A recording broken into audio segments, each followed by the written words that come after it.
What's going on, everybody? Welcome back to the WarnerCast. Thank you for tuning in. And today, we're just going to be doing a bit of a little mini season wrap up, shall we? I mean, we all know what happened a few days ago. Obviously, I have been on vacation. I've been relaxing, going and seeing family, the standard. And while I was gone, we saw the final minutes of the NHL season. The Tampa Bay Lightning have defeated the Montreal Canadiens. They win the series in 5 games. The Tampa Bay Lightning are back-to-back Stanley Cup champions. And so what we're going to do is we're going to talk about all that stuff right now. And then we're also going to talk a bit about the offseason at the end. So, yeah, let's just get into it.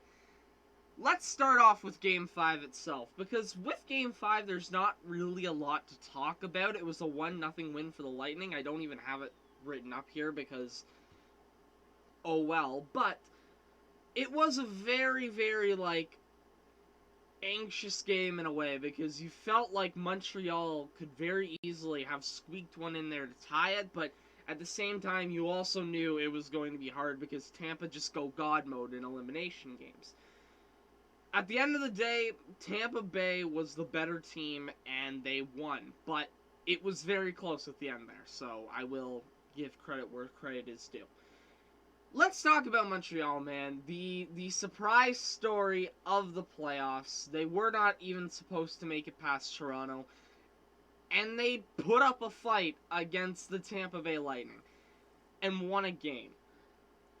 Montreal obviously should be upset, because this was probably the best chance they're going to have. And no offense to that core, but they're going to need a real miracle to, maybe even make it back next year. That Atlantic Division next year is stacked. I don't know if there's a spot for them to make it back in the playoffs next year.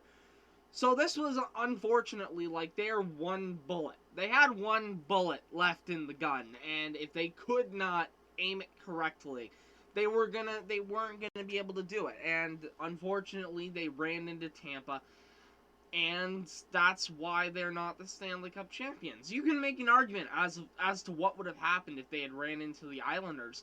Maybe when they ran into the Islanders, they would have won. Maybe they would have at least won a couple more games. But as I said, even though you didn't win, even though you came up short, my God, be proud of what you did, because no one thought you'd be here, and you're here. You made it that far. That's something to be proud of. That's something to be happy about.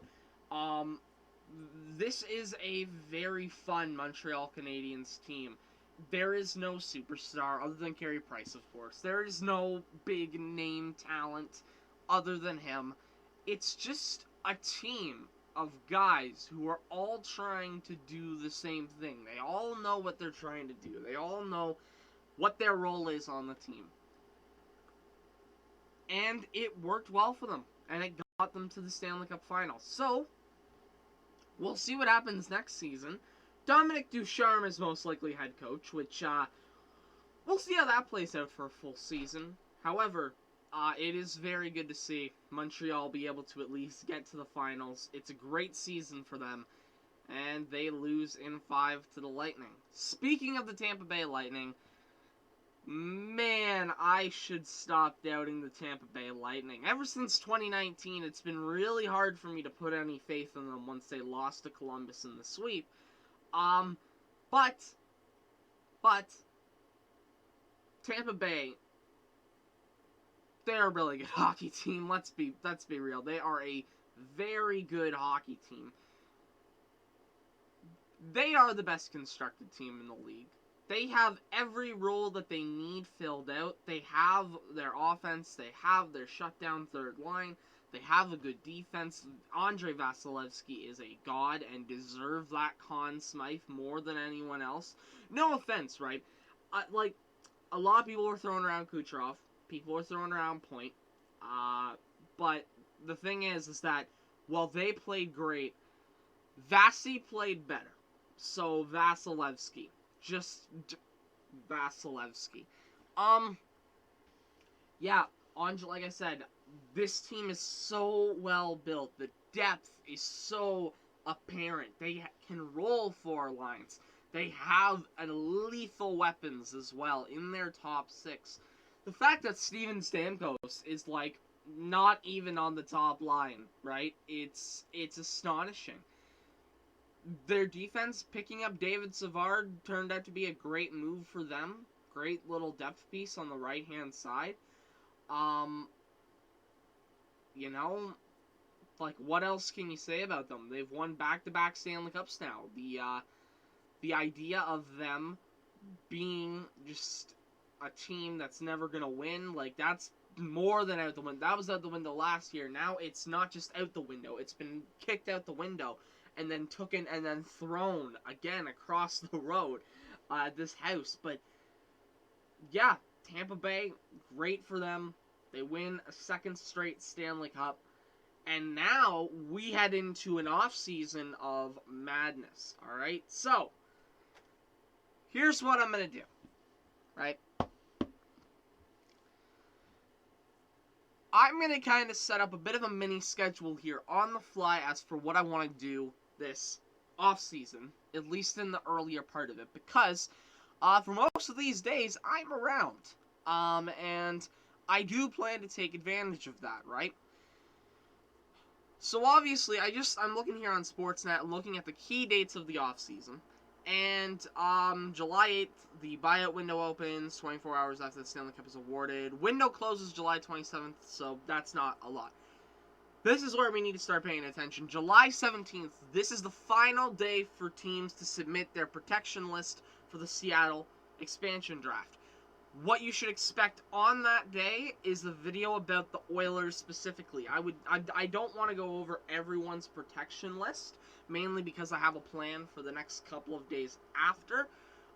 So on the 17th, you should get my my reaction to the Oilers protection list for the Seattle expansion draft. Then, in the 18th to 20th, Seattle has a window to interview unprotected pending free agents. And in that time, I think that's when I am going to drop my expansion draft predictions. I'm going to go through and make my predictions when all the lists have been submitted in. Then, on the 21st of July, we have the Seattle expansion draft kicking off at 8 p.m. Expect me to be going live for that. I don't really have a reason not to. And then, on July 23rd, we get the 2021 NHL entry draft. And on that night, expect a short video reacting to the Oilers draft pick. And then the next day, expect a video talking about the first round in general. And then the day after that, expect a video talking about the Oilers mid-round to late round. Like, they're set all their draft picks, as a matter of fact. Like I did last year, where I kind of did a quick little scouting report on all the prospects, wrote it all down, and presented it out just to get a bit of an idea, and then gave the draft a bit of a grade.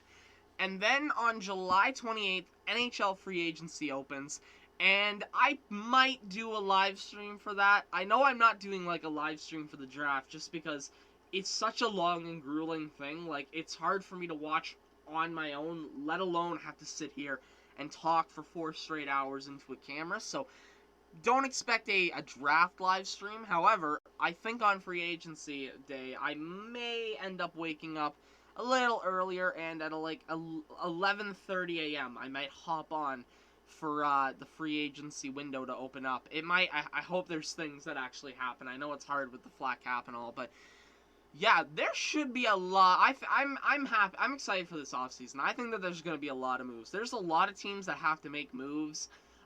There's a lot of good players that are going to be on the market, and we're going to have to just see how this all plays out, because this has the opportunity to just be wild, crazy off-season time. So yeah, it's, wow, only under 10 minutes again, but that's really all I have to talk about. I mean, Travis Dermott re-signed. There's been a couple other extensions that I didn't talk about before. Unless something just broke on Twitter, I don't really think there's anything else to talk about. And man, this is just, it's another one where it's just kind of a letdown. It's kind of like when Conor McGregor's leg gets broken in the first round of the fight versus Poirier. Alright, I'm going to leave it there, folks. Once again, just as a bit of a recap, The Montreal Canadiens should be proud. The Tampa Bay Lightning are a really good hockey team, and congrats to them on winning another Stanley Cup. And the NHL offseason is going to be wild, and expect a lot of content from me coming out of it. Thank you all for watching this video. I will see you all next time. And that's it for another episode of the WarnerCast.